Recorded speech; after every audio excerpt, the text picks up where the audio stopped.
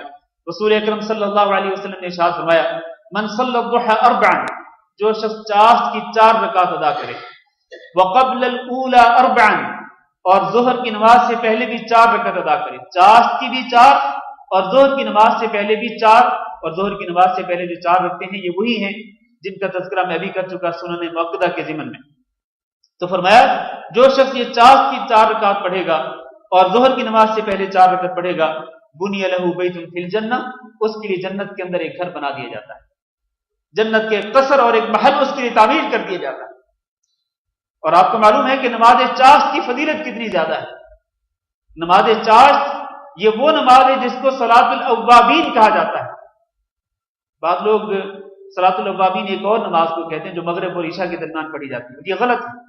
صلاۃ الاوابین یہی نماز چاشت ہی ہے، یعنی اللہ کی طرف رجوع کرنے والوں کی نماز، زیادہ سے زیادہ رجوع کرنے والے، زیادہ سے زیادہ اللہ کی طرف توبہ کرنے والے لوگوں کی نماز جو ہے وہ نماز چاشت ہے۔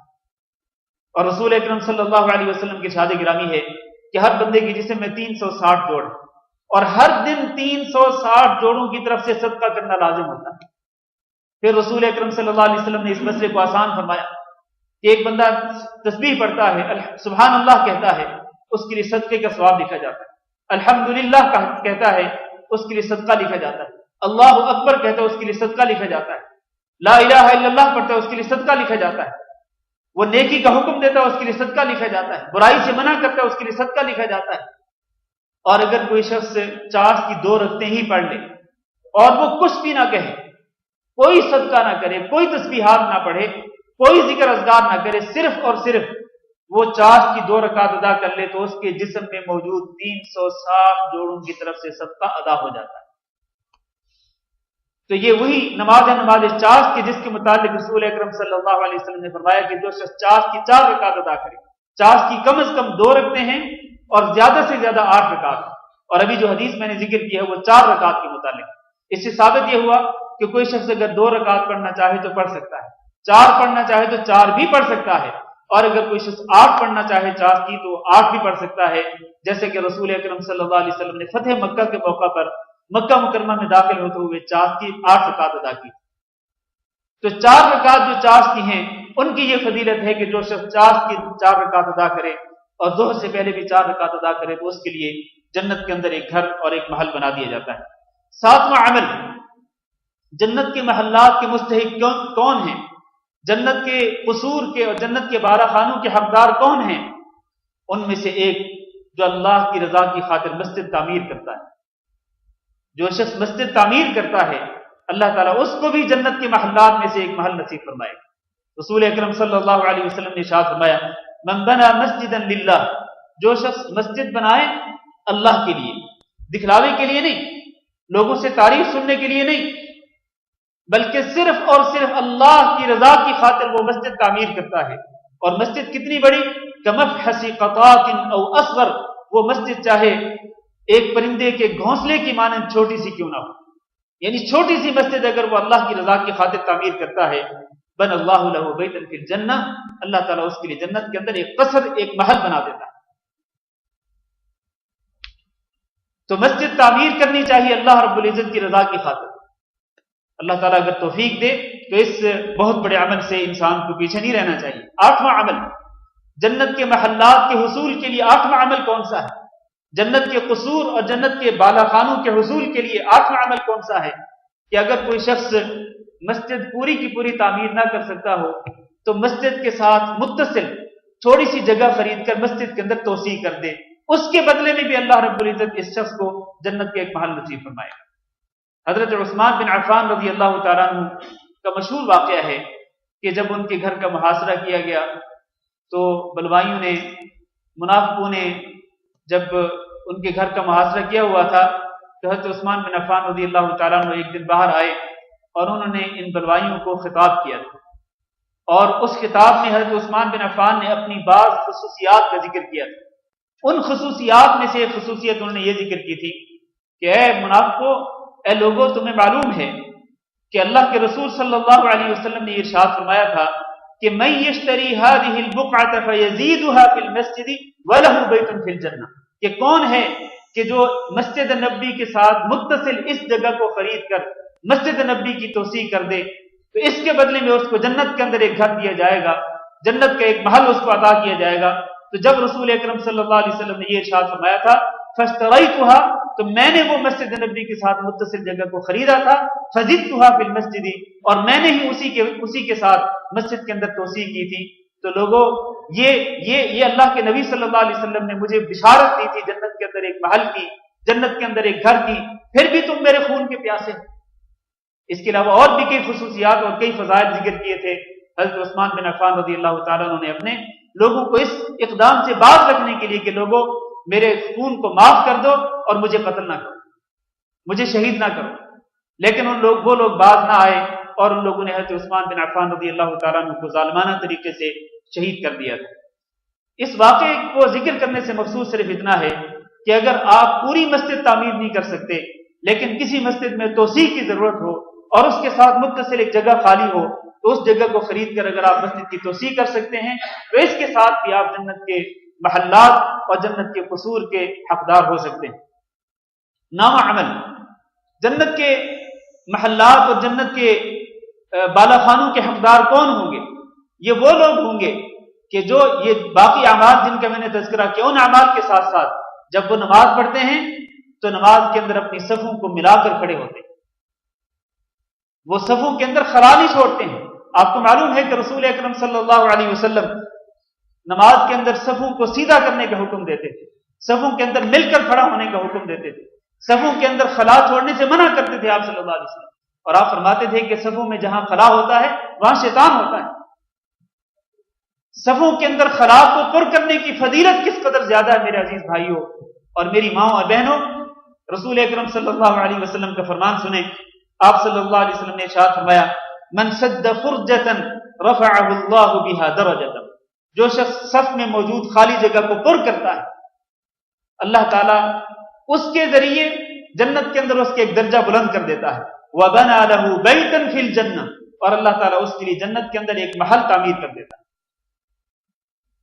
صرف صف کے اندر خالی جگہ کو پر کرنے کی وجہ سے، لیکن دکھ اور افسوس کے ساتھ کہنا پڑتا ہے کہ اس دور میں بعض لوگ ایسے ہیں، ہمارے بعض بھائی ایسے ہیں کہ اگر اپنا پاؤں ان کے پاؤں کے ساتھ ملانے کی کوشش کریں تو اپنا پاؤں وہ اپنی طرف سکیڑ لیتے ہیں اور بڑی جلدی بڑی تیزی کے ساتھ وہ اپنا پاؤں کھینچ لیتے ہیں، جیسے لگتا ہے کہ ان کو کرنٹ لگتا ہے۔ میرے عزیز بھائیوں، صفوں میں مل کر کھڑے ہونا چاہیے۔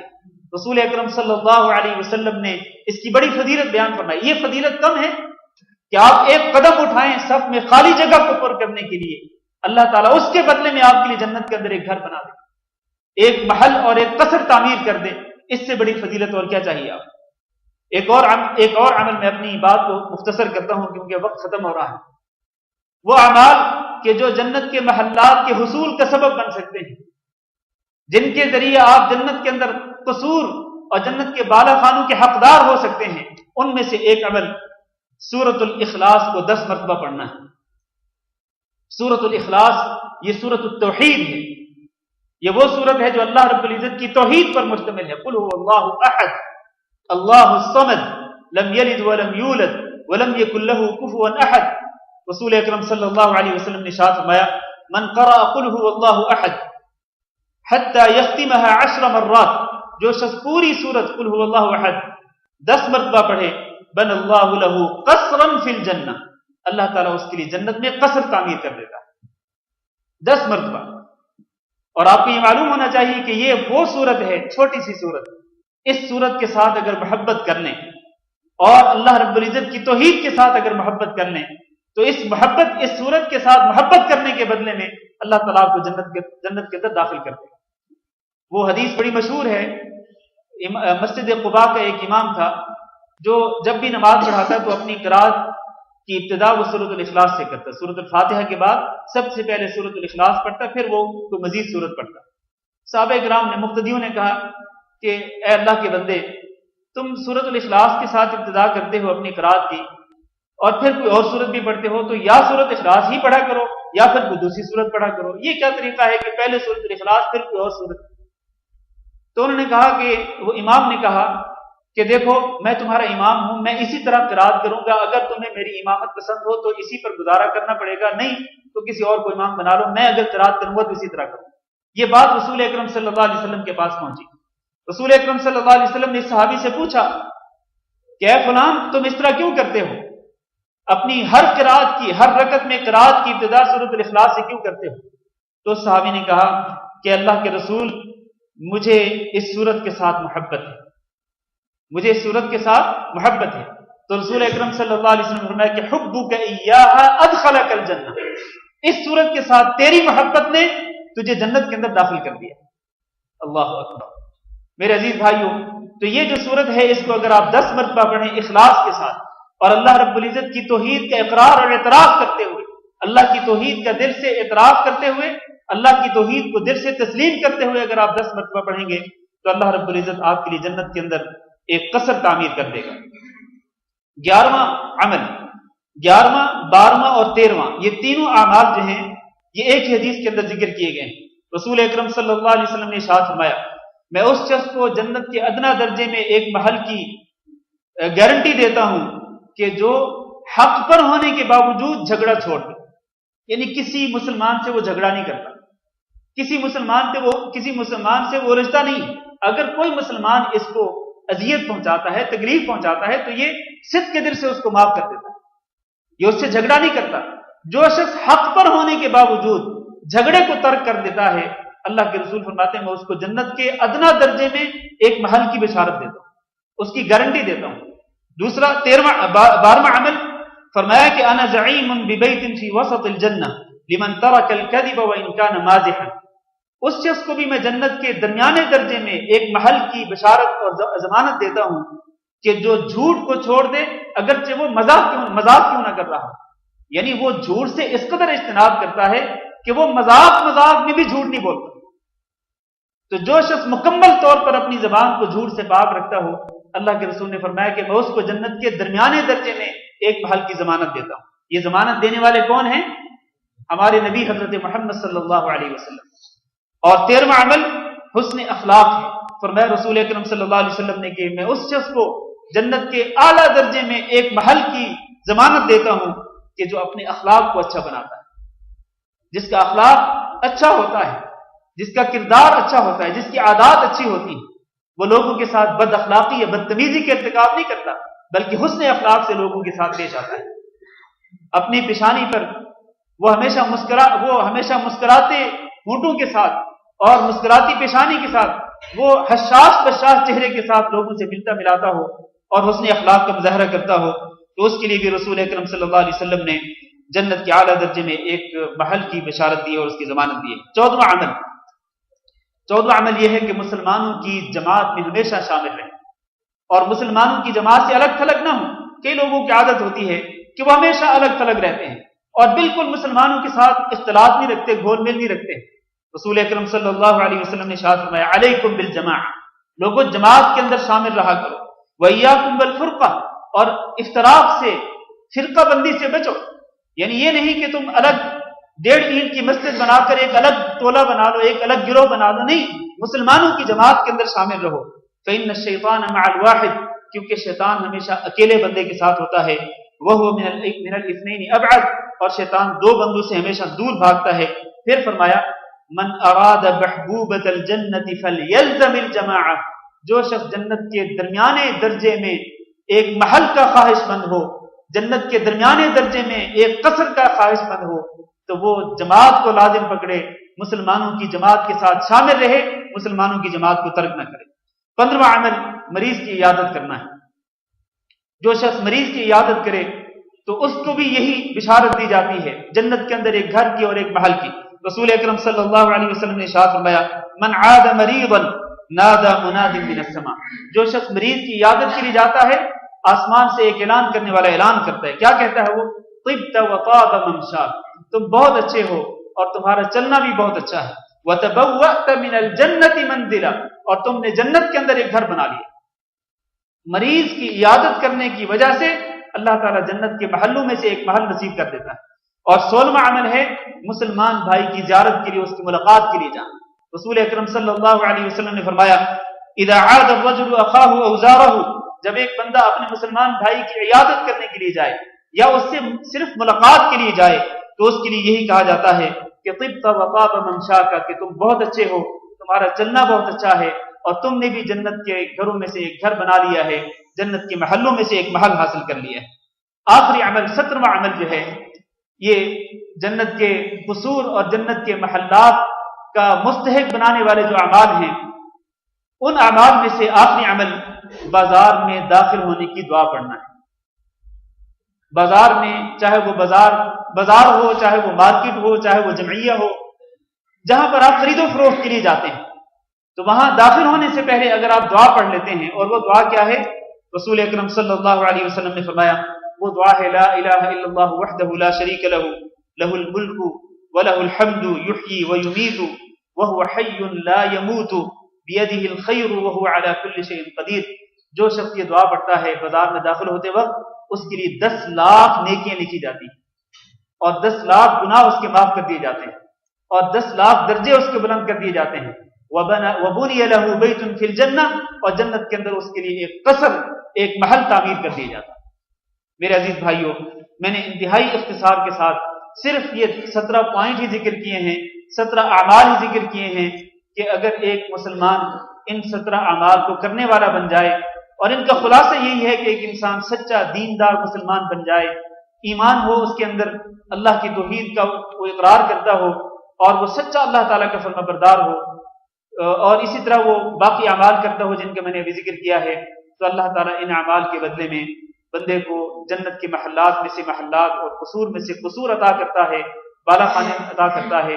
اللہ تعالیٰ سے دعا کرتے ہیں کہ اللہ رب العزت ہمیں بھی جنت کے بالا خانے نصیب فرمائے، اللہ تعالیٰ ہمیں بھی جنت کے قصور اور جنت کے محلات کا وارث بنائے، اللہ تعالیٰ ہم سب کو جنت الفردوس کے وارثوں میں شامل فرمائے۔ استغفر اللہ لی ولکم ولسائر المسلمین فاستغفروہ انہ هو الغفور الرحیم۔ ماشاءاللہ، حضرت حافظ صاحب کو اللہ تعالیٰ ایمان اور صحت کے ساتھ دراز عمر عطا فرمائے۔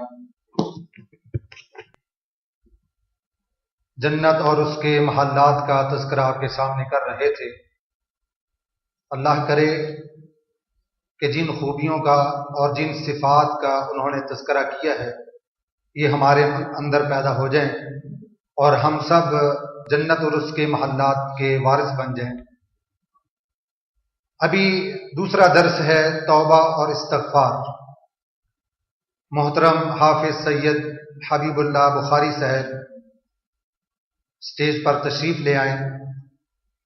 ان کے ٹائم میں سے میں 5 منٹ لینا چاہتا ہوں۔ محترم حضرات، آپ کو معلوم ہے کہ مرکز دعوت الجاریات کویت کے زیر انتظام بے شمار مساجد میں دروس قرآن و حدیث اور اسی طرح ماہانہ پروگرام اور سالانہ پروگرام ہوتے ہیں۔ ہر مہینے کی پہلی جمعرات کو جمعیہ احیاء تراث الاسلامی قرطبہ میں ہر مہینے کی پہلی جمعرات عشاء کے بعد ماہانہ پروگرام ہوتا ہے۔ اسی طرح سالانہ پروگرام ہوتا ہے، ڈیزرٹ میں صحرا میں پروگرام ہوتا ہے، تفریحی پروگرام، اور اسی طرح سمر کیمپ بھی ہوتا ہے۔ حلقہ فحیل میں اس دفعہ سمر کیمپ ہوا، پچھلے سال بھی خیتان میں بھی اور فحیل میں، اور اس سال پہلی مرتبہ حلقہ سالمیہ کے اندر مرکز دعوت الجاریات کے زیر انتظام ایک سمر کیمپ کا انعقاد کیا گیا، جس میں طلباء اور طالبات شریک ہوئے، اور ماشاءاللہ 180 کے قریب بچوں کی تعداد تھی۔ اور سمر کیمپ کے بعد میں نے والدین کے تاثرات سنے ہیں۔ انہوں نے کہا کہ آپ نے یہ بہت ہی اچھا قدم اٹھایا، ہمارے بچے تو ویسے چھٹیوں کے اندر یا تو سونا ہوتا ہے اور یا پھر یہ کارٹون دیکھتے ہیں، تو یہ آپ نے جو کیا ہے اور ہمارے بچوں نے بہت کچھ سیکھا ہے، بہت کچھ سیکھا ہے، اور یہ ماشاءاللہ آپ حضرات کے تعاون سے جو ہے یہ سب کچھ ہوا ہے۔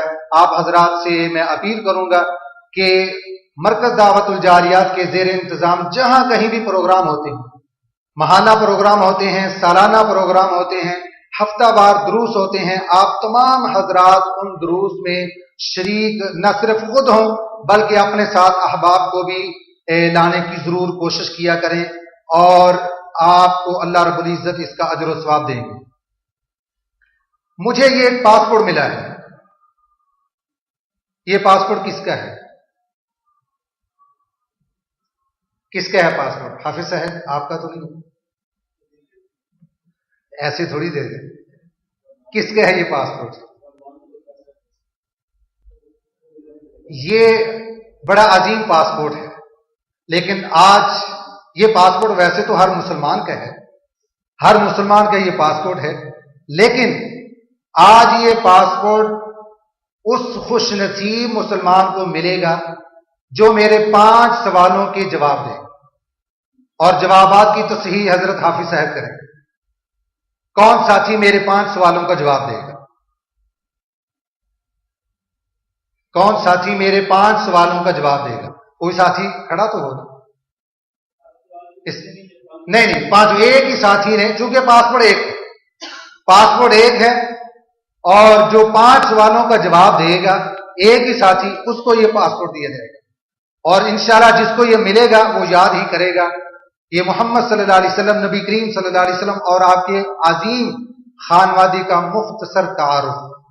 آپ علیہ السلام کے اوصاف حمیدہ کا اس میں تذکرہ ہے. جس طرح ہر پاسپورٹ کے کچھ نمبر ہوتے ہیں، اسی طرح اس میں نمبر ہیں، اور اس نمبروں سے نبی صلی اللہ علیہ وسلم کے اوصاف بیان کیے گئے ہیں. اور آپ علیہ السلام کے ازواج مطہرات اور آپ کی عظیم بیٹیوں اور آپ کے بیٹوں کا تذکرہ ہے، آپ کے عظیم خانوادے کا تذکرہ ہے. تو بڑا ہی خوش نصیب وہ مسلمان ہوگا کہ جو میرے 5 سوالوں کا جواب دے گا. جی کون دے گا؟ جی بیٹا آپ دیں گے. جی میرا پہلا سوال یہ ہے، آج رمضان مبارک کی کون سی تاریخ ہے؟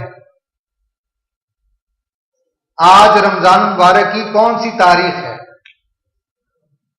خاموش بھائی، جو بولے گا سوال کینسل ہو جائے گا.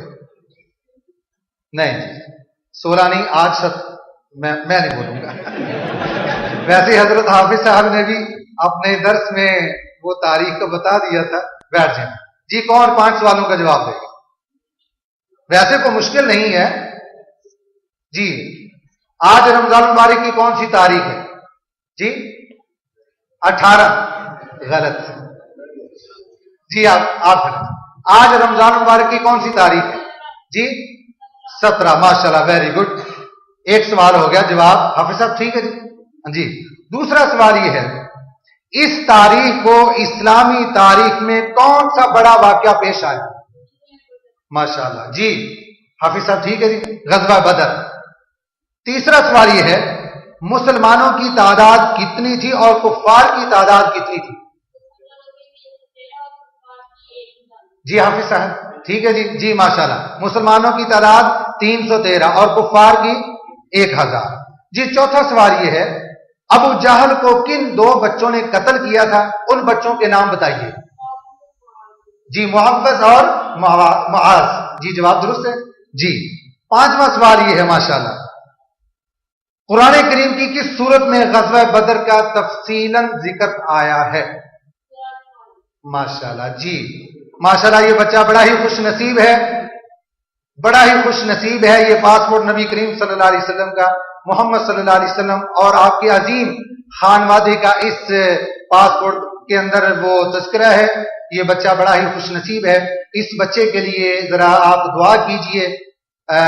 اس کے والدین نے مجھے کہا تھا کہ بعض اوقات یہ تھوڑے سے وسوسوں میں مبتلا ہو جاتا ہے، تو ذرا آپ تمام حضرات سے میں اپیل کرتا ہوں کہ اس بچے کے لیے دعا کیجئے کہ اللہ رب العزت اس بچوں کو صحت کاملہ عاجلہ عطا فرمائے. جی بیٹا حضرت حافظ صاحب سے اپنا پاسپورٹ ہے.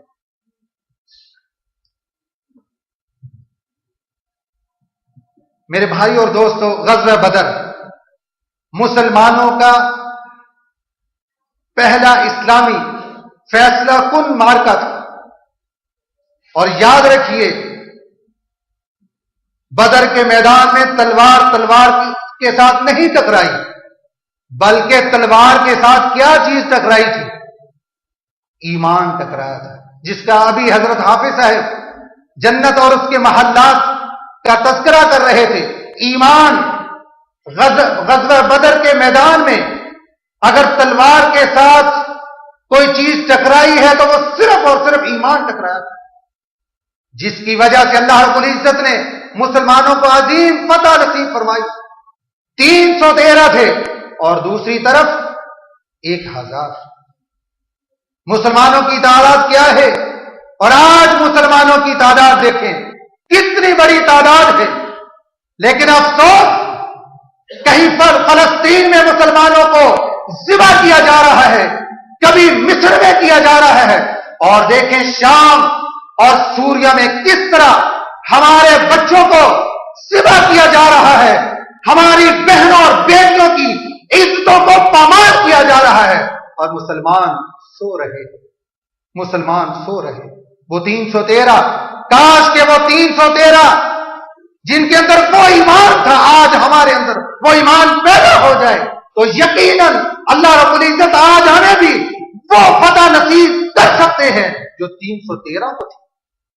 کافر ہے تو شمشیر پہ کرتا ہے بھروسہ, کافر ہے تو شمشیر پہ کرتا ہے بھروسہ, مومن ہے تو بے دیر بھی لڑتا ہے سپاہی. مسلمان اسباب کو نہیں دیکھتا. مسلمان کے پاس صرف ایک چیز ہونی چاہیے. وہ کون سی چیز ہے؟ ایمان. وَلَا تَهِنُوا وَلَا تَحْزَنُوا وَأَنْتُمُ الْأَعْلَوْنَ إِن كُنتُم مُؤْمِنِينَ. تم ہی بلند رہو گے, تم ہی سرخرو ہوگے, تم ہی کامیاب ہوگے. ان كنتم مؤمنین, اگر تم مومن. اس قوم کو شمشیر کی حاجت نہیں رہتی, اس قوم کو شمشیر کی حاجت نہیں رہتی ہو جس کے جوانوں کی خودی صورت فرار. اب بلا تاخیر میں حافظ سید حبیب اللہ بخاری صاحب کو دعوت سخن دوں گا. ان کا موضوع ہے توبہ استغفار. حافظ سید حبیب اللہ بخاری صاحب.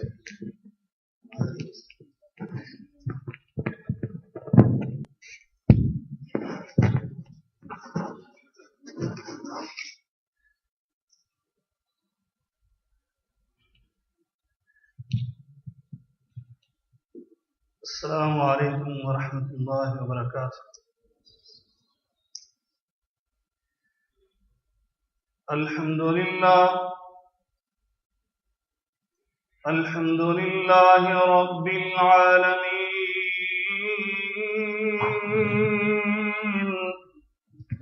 والعاقبۃ للمتقین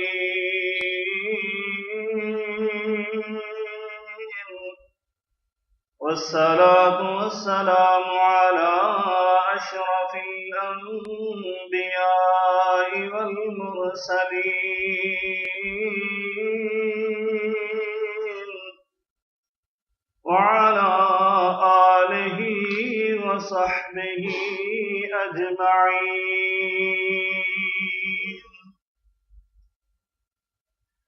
سبحانك لا علم لنا إلا ما علمتنا. سبحانك لا علم لنا إلا ما علمتنا إنك أنت العليم الحكيم. رب اشرح لي صدري ويسر لي أمري واحلل عقدة من لساني يفقهوا قولي. أما بعد فإن خير الحديث كتاب الله وخير الهدي هدي محمد صلى الله عليه وعلى آله وسلم وشر الأمور محدثاتها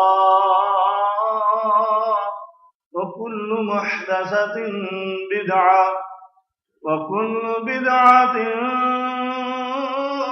ضلالة وكل ضلالة في النار.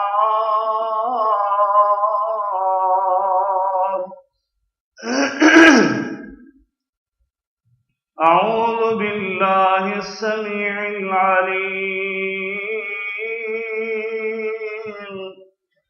من الشيطان الرجيم. بسم الله الرحمن الرحيم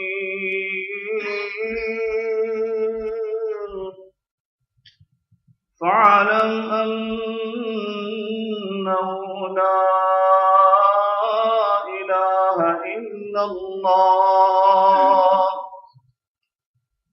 فاعلم أنه لا إله إلا الله واستغفر لذنبك وللمؤمنين والمؤمنات والله يعلم متقلبكم ومثواكم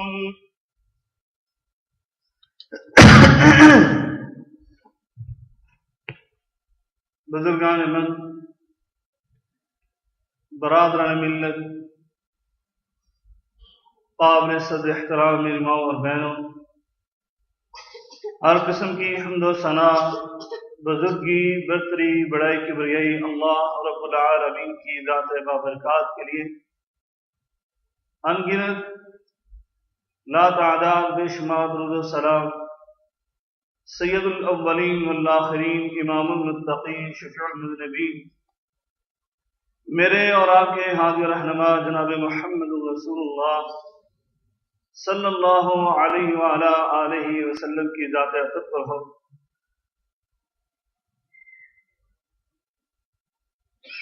بھائیوں، جیسا کہ آپ نے برادر مکرم جناب قاری صاحب سے میرے عنوان کے متعلق سن لیا ہے، حقیقت بات تو یہ ہے کہ توبہ استغفار انتہائی طویل موضوع ہے، کئی اس کے پہلو ہیں۔ میں اختصار کے ساتھ آپ کے سامنے اس توبہ استغفار کے چند فوائد بیان کرنا چاہتا ہوں۔ اللہ رب العالمین کی ذات بابرکات سے یہ دعا ہے کہ اللہ تعالی میرا شرح صدر فرمائے، زبان کی گرہ کو کھول دے اور قرآن و سنت کی روشنی میں اس انتہائی اہم موضوع کے چند فوائد آپ کے سامنے گوش گزار کرنے کی توفیق عنایت فرمائے، اور جو ہم سنیں اور سنائیں اس پر عمل کرنے کی توفیق عنایت فرمائے۔ بھائیوں، اس کی اہمیت کا اندازہ آپ اس بات سے کر سکتے ہیں کہ قرآن مجید فرقان حمید میں تقریباً 25 انبیاء علیہم السلام کا ذکر ہوا، اور اللہ رب العالمین نے ان انبیاء علیہم السلام کو اور اسی طرح 1,24,000 کم و بیش انبیاء علیہم السلام کو استغفار کرنے کا حکم دیا۔ ان سب کا خلاصہ کلام یہ کہ میرے اور آپ کے ہادی و رہنما جناب محمد رسول اللہ صلی اللہ علیہ وسلم کی پاکیزہ سیرت کو اٹھا کر دیکھیے اور قرآن مجید فرقان حمید کی آیات کا مطالعہ کر کے دیکھیں۔ اللہ رب العالمین نے سردار ولد آدم امام الانبیاء جناب محمد رسول اللہ صلی اللہ علیہ وسلم کو اس کا حکم اور آرڈر دیا۔ ایک انتہائی مختصر سورہ ہے، اس میں اللہ تبارک و تعالی فرماتے ہیں فَسَبِّحْ بِحَمْدِ رَبِّكَ وَاسْتَغْفِرْهُ إِنَّهُ كَانَ تَوَّابًا، یعنی اپنے نبی کریم رؤوف الرحیم کو استغفار کرنے کا حکم دیا۔ اسی طرح میرے آقا علیہ السلام نے عملی طور پر اس کا نمونہ اس انداز سے پیش فرمایا کہ سیدنا عبداللہ بن عمر رضی اللہ تعالی عنہ فرماتے ہیں ان کننا لنعد لرسول اللہ صلی اللہ علیہ وسلم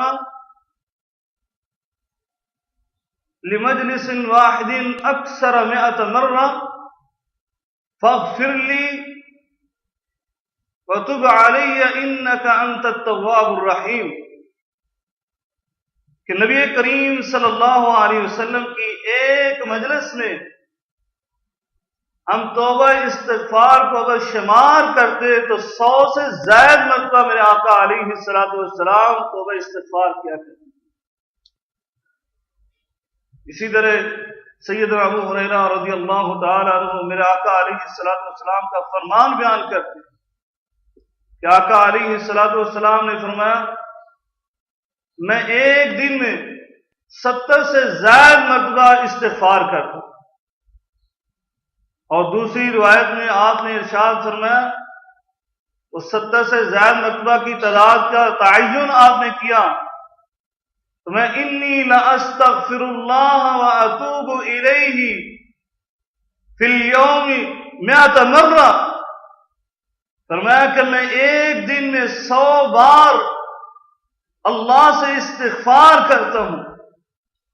یعنی نبی کریم صلی اللہ علیہ وسلم اس بابرکت عمل کو کیا کرتے تھے۔ اس کی وجہ اس کی اہمیت ہے، اس کی فضیلت ہے جو اللہ رب العالمین نے قرآن میں بھی بیان فرمائی اور میرے آقا علیہ الصلوۃ والسلام نے اپنے فرمان میں بیان فرمائی۔ میں اختصار کے ساتھ آپ کے سامنے ان کے فوائد اور فضائل رکھنا چاہتا ہوں۔ سب سے پہلا فائدہ، ہم سب انسان ہیں، انسانی اور بشری تقاضے سے ہم میں سے کوئی بھی انسان ایسا نہیں ہے جس سے کوئی خطا سرزد نہ ہوتی ہو، جس سے کوئی غلطی نہ ہوتی ہو۔ ہم خطاؤں کے پتلے ہیں، گناہوں کی دلدل میں پھنسے ہوئے، تو اللہ کا قرآن ہمیں بشارت سناتا ہے اگر خطائیں ہو گئی ہیں، اگر غلطیاں آپ سے ہو گئی ہیں، آپ اللہ کی طرف رجوع کریں اور اپنے ان گناہوں کی بخشش طلب کریں۔ اللہ رب العالمین وہ میرا مولا کریم تمہارے ساتھ کیا معاملہ کرے گا؟ سورہ النساء آیت نمبر 110 اللہ تبارک و تعالی ارشاد فرماتے ہیں، فرمایا وَمَن يَعْمَلْ سُوءًا أَوْ يَظْلِمْ نَفْسَهُ وَمَن يَعْمَلْ سُوءًا أَوْ يَظْلِمْ نَفْسَهُ ثُمَّ يَسْتَغْفِرِ اللَّهَ يَجِدِ اللَّهَ غَفُورًا رَحِيمًا۔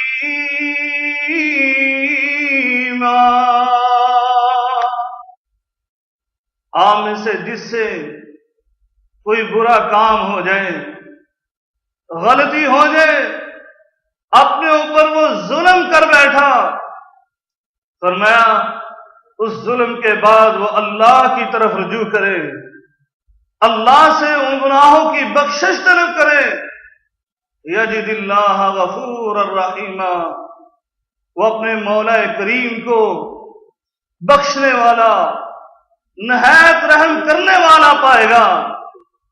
کیسا رحم کرنے والا؟ سیدنا ابو ذر رضی اللہ تعالی عنہ بیان کرتے حدیث قدسی ہے، میرے آقا علیہ الصلوۃ والسلام ارشاد فرماتے ہیں کہ اللہ تبارک و تعالی فرماتا ہے یا عبادی انکم تخطئون باللیل والنہار، اے میرے بندو تم دن اور رات میں خطائیں کرتے ہو، دن رات غلطیوں کا ارتکاب کرتے ہو، وَأَنَا أَغْفِرُ الذُّنُوبَ جَمِيعًا، اور میں تمام کے تمام گناہوں کو بخشنے والا ہوں۔ فرمایا فَاسْتَغْفِرُونِي، جب غلطیاں کرتے ہو تو میری طرف رجوع کرو، مجھ سے استغفار کرو، گناہوں کی بخشش اور معافی مانگو، اغفر لکم، میں تمہارے تمام گناہوں کو معاف فرما دوں گا۔ اللہ اکبر۔ اسی طرح ایک دوسری حدیث میں سیدنا انس رضی اللہ تعالی عنہ فرماتے ہیں سمعت رسول اللہ صلی اللہ علیہ وسلم، میں نے نبی کریم صلی اللہ علیہ وسلم کو فرماتے ہوئے سنا، قال اللہ تبارک و تعالی، کہ اللہ رب العالمین فرماتے ہیں یا ابن آدم لو بلغت ذنوبک عنان السماء، اے ابن آدم اگر تمہارے گناہ آسمان کے برابر بھی ہو جائیں، آسمان کے کناروں کو چھونے لگے، ثم استغفرتنی، اور پھر تو ان کے بعد اپنے گناہوں کی گٹھڑیاں اٹھا کر میری طرف رجوع کرے اور آ کر صدقے دل سے میرے پاس ان کی معافی مانگے، اور میں غفرت لک ولا ابالی، میں تیرے ان گناہوں کو معاف کر دیتا ہوں، مجھے تمہارے ان گناہوں کی کثرت کی کوئی پرواہ نہیں ہے، جتنے بھی گناہ لے کر آ جاؤ، لیکن آ کر صدق کے دل سے ان کی معافی طلب کرنا تمہارا کام ہے اور معاف کرنا میرا کام ہے۔ اللہ اکبر، وہ اللہ رب العالمین کیوں نہ معاف کرے؟ وہ خود ارشاد فرماتا ہے، میرے آقا علیہ الصلوۃ والسلام نے فرمایا جب رات کا 2 حصے گزر جاتے ہیں، تیسرا پہر شروع ہو جاتا ہے، وہ آسمان دنیا پر آتا ہے اور آ کر خود کہتا ہے، خود صدا دیتا ہے، حل من مستغفر، حل من سائر، ہے کوئی بخشش طلب کرنے والا، ہے کوئی سوال کرنے والا، حل من تائب، ہے کوئی توبہ کرنے والا، حل من داعٍ، ہے کوئی دعا کرنے والا، آئے تو صحیح۔ آقا علیہ الصلوۃ والسلام فرماتے حتی ینفجر الفجر، ساری رات میرا اللہ یہ صدائیں دیتا رہتا ہے، اور میرے گناہگار بندو، ہے کوئی تم میں گناہوں کی معافی مانگنے والا، ہے کوئی تنگ دستی اپنی دور کروانے والا، ہے کوئی اپنے گناہوں کی توبہ کرنے والا، میں سزائیں دیتا ہوں حتیٰ کہ فجر کی اذان ہو جاتی ہے۔ میرے آقا علیہ الصلوۃ والسلام نے فرمایا جو ایک بندہ مومن رات کو اٹھ جاتا ہے، خوش نصیب اللہ کے در پہ آ جاتا ہے اور صرف ایک دفعہ اپنے ہاتھوں کو اپنے دامن کو پھیلا کر کہتا ہے اللہم یا اللہ، صرف ایک دفعہ وہ صدا دیتا ہے، میرا آقا علیہ الصلوۃ والسلام فرماتے ہیں میرا اللہ رب العالمین ادھر سے 3 دفعہ جواب دیتا ہے لبیک یا عبدی، لبیک یا عبدی، لبیک یا عبدی، اے میرے بندے میں حاضر ہوں۔ بھائیو ذرا توجہ کیجئے، یہ کون کہہ رہا ہے؟ دنیا کا کوئی حکمران، دنیا کا کوئی شہنشاہ؟ نہیں نہیں، یہ ماں کی ارض و سما ہے جو آپ کی ایک صدا پر آپ کو 3 دفعہ کہتا ہے اے میرے بندے میں حاضر ہوں، اے بندے میں حاضر ہوں، اے میرے بندے میں حاضر ہوں۔ مانگ، کیا مانگتا ہے؟ گناہوں کی معافی چاہیے؟ مانگ، میں تیرے گناہوں کو معاف کر دوں گا۔ رزق میں فراوانی چاہیے؟ مانگ تو صحیح، میں تیرے دامن کو بھر دوں گا، میں تیرے رزق میں فراوانی کر دوں گا۔ کوئی سوال کر کے دیکھ، میں تیرے دامن اور جولی کو بھر دوں گا۔ بھائیو یہ سب سے بڑا فائدہ ہے استغفار کرنے کا کہ اللہ رب العالمین ہمارے انسان اور بشری تقاضے سے سرزد ہونے والی تمام غلطیوں کو معاف فرما دیتا ہے۔ آگے چلیے، فرمایا یہ استغفار کرنے کا ایک اور فائدہ کہ اللہ کے عذاب سے، اللہ کی عقوبتوں سے آپ محفوظ ہو جاتے ہیں۔ اللہ کا قرآن سورہ انفال کا بھی ذکر ہوا، سورہ انفال میں اللہ رب العالمین ارشاد فرماتے ہیں فرمایا وما كان الله ليعذبهم وما كان الله ليعذبهم وأنت فيهم وما كان الله معذبهم وهم يستغفرون۔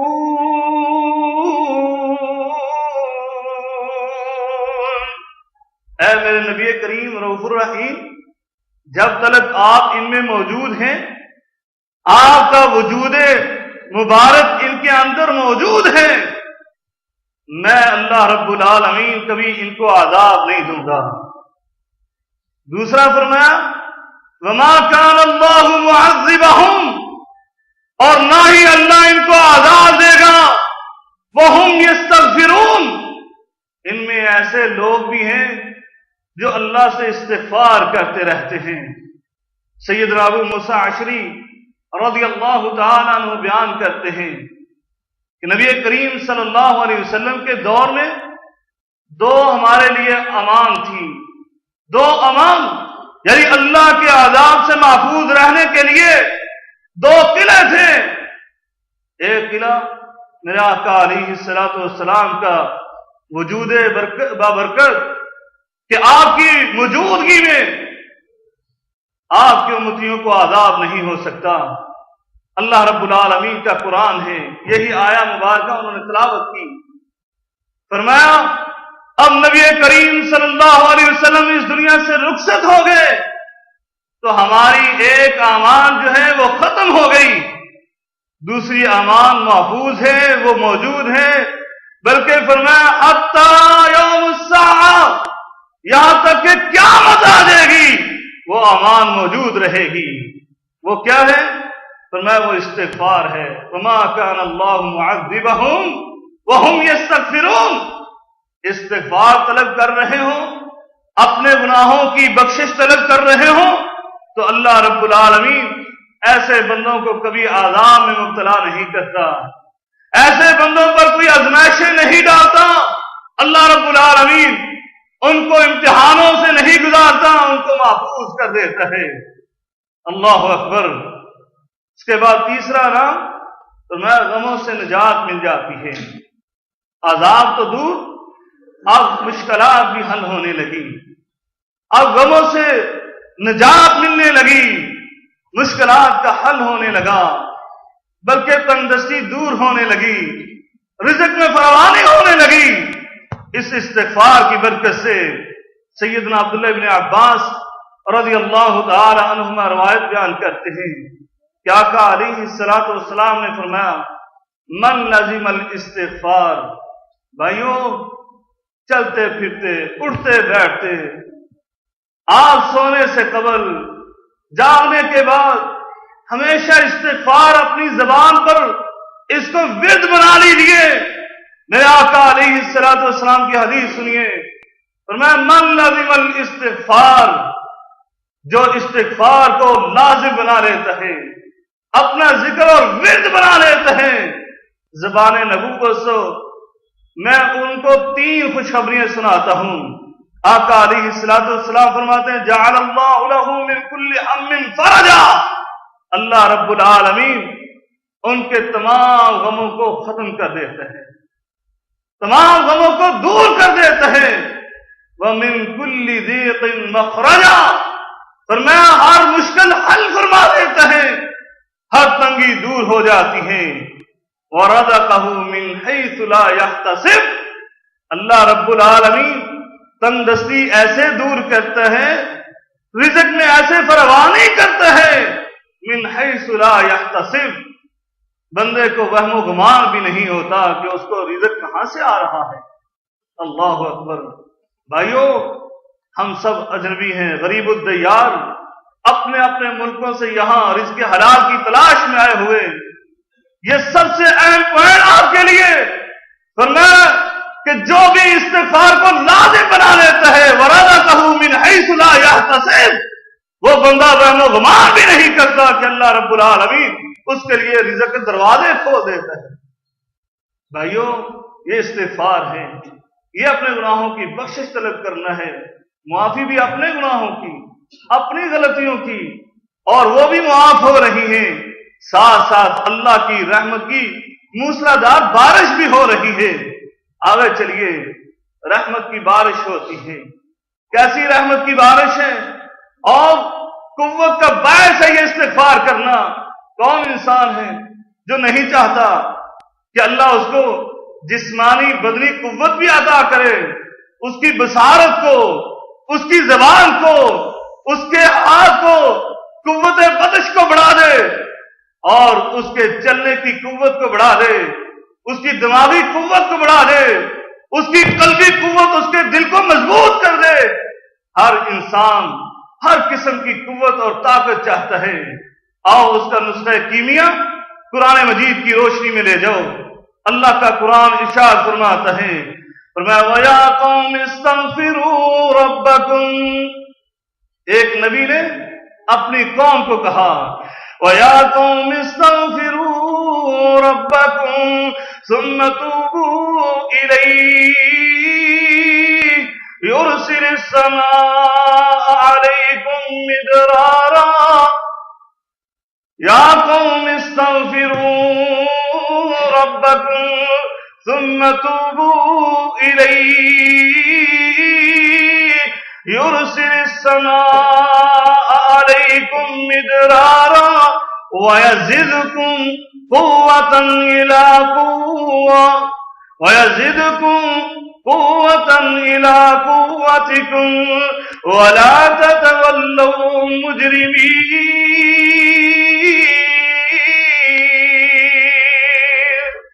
فرمایا میری قوم استغفار کیا کرو، اپنے گناہوں کی بخشش طلب کیا کرو۔ فرمایا یرسل السماء علیکم مدرارا، اللہ رب العالمین اپنی رحمت کی موسلادھار بارش برسائے گا۔ وَيَزِدْكُمْ قُوَّةً إِلَىٰ قُوَّتِكُمْ، فرمایا اللہ رب العالمین تمہیں قوت عطا کرے گا۔ کتنی قوت؟ ابھی آپ سن رہے تھے کہ 313 اور دوسری طرف 1000 کا لشکر جرار، اور پھر اسی میدان جنگ میں کیسی قوت اللہ نے عطا کی کہ اس امت کا فرعون، میرے نبی کا سب سے بڑا دشمن، اس کو 2 چھوٹے چھوٹے ایمانی قوت والے بچوں نے بدر کی زمین پر ایڑیے رگڑ رگڑ کر جہنم رسید کر دیا۔ ایڑیے رگڑتا ہوا جہنم رسید ہوتا ہے، یہ ہے قوت۔ استغفار سے جب تم قوت حاصل کرو گے، اللہ تمہارے بچوں میں بھی اتنی قوت عطا کر دے گا کہ 313 ہوں گے تو پوری دنیا تمہارا کچھ نہیں بگاڑ سکتی۔ آج قاری صاحب جیسے کہہ رہے، ہزاروں میں نہیں، لاکھوں میں، اربوں میں، باوجود اس کے ہمیں مظلوم نظر آتا ہے تو یہ مسلمان، مقہور نظر آتا ہے تو یہ مسلمان، عزت لوٹی جاتی ہے تو مسلمان کی، خون کے چھینٹے جدھر بھی نظر آتے ہیں تو ان مسلمانوں کے۔ وجہ کیا ہے؟ وجہ بھائیوں، ان وجوہات میں سے بنیادی وجہ، بنیادی سبب یہ ہے، آج ہم گناہ پہ گناہ کیے چلے جاتے ہیں، غلطیوں پہ غلطیاں ہو رہی ہیں، خطاؤں پہ خطائیں ہوتی ہیں، لیکن کبھی ہمارے دل میں اللہ کا ڈر اور خوف نہیں آیا، اللہ کی طرف رجوع نہیں کیا، کبھی استغفار نہیں کیا۔ آج استغفار کیا ہوتا تو حالت یہ نہ ہوتی، بلکہ بالکل اس کے برعکس، آپ تو ظلم سے لوگوں کو نجات دینے والے ہوتے، آپ تو لوگوں کو دنیا کے قہر سے بچانے والے ہوتے۔ جیسے ایک صحابی رسول نے جہاد کا مقصد بیان کرتے ہوئے اس حکمران کے سامنے یہ کلمہ حق بیان کیا تھا کہ ہمارے جہاد کا مقصد کیا ہے؟ اخراج العباد من عبادت العباد الى رب العباد۔ فرمایا ہمارے جہاد کا مقصد صرف اور صرف یہ ہے کہ ہم لوگوں کو، بندوں کی غلامی سے نکال کر ایک اللہ کی غلامی میں لے آئیں، ایک اللہ کے سامنے کھڑے ہو کر وہ اپنے غلطیوں کا اعتراف کرتے ہوئے معافی مانگ رہے ہوں، یا اللہ ہم بڑے گناہگار ہیں، سیاہکار ہیں، خطاکار ہیں، مگر ہیں تیرے بندے، تو غفور الرحیم ہے، تو ارحم الراحمین ہے، ہمارے اوپر رحم فرما دے، ہمارے گناہوں کو معاف فرما دے۔ آپ ایسے گناہوں کی بخشش مانگیں گے، اللہ گناہ بھی معاف کرے گا۔ فرمایا یزدکم قوۃ الی قوتکم، اللہ رب العالمین اس زمین میں تمہیں اتنی قوت عطا فرمائے گا کہ اس زمین پر اگر کسی کی حکومت ہوگی تو تمہاری ہوگی، اگر کسی کا دین چلے گا تو تمہارا چلے گا، اگر کسی کی بات تسلیم ہوگی تو